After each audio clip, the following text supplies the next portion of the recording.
Hello guys! Ipakita ko kung paano linisin ang lutuan natin. Lalo sa mga stainless, nagmamantsa siya.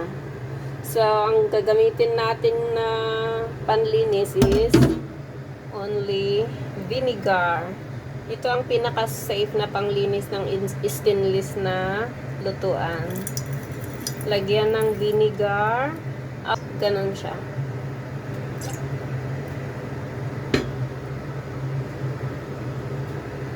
Ito ang lagi kong ginagawa. Kaya hindi ko na kailangan kuskusin. Ano ang tamang pronunciation dyan sa vinegar? Yung sa salita natin. Suka? Suka. Kasi kung suka, sa amin kasing mga igurot, suka.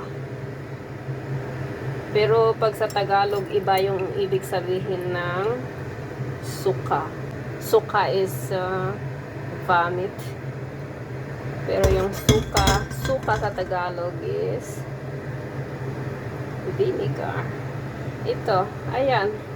Natanggal na siya. Ay, hirap pag walang stand. Gumagalaw-galaw. Kasi lagi akong nagbo-boil ng itlog dito. Kaya, yun. Naano yung level ng water dito. Ito ang medyo mahirap tanggalin. Kaya kailangan ganito. Ganun. Okay. Sasabunin ko. I-off ko kasi wala akong stand. Ito na. Nahugasan na. Ito. Yan na. Wala na yung mancha.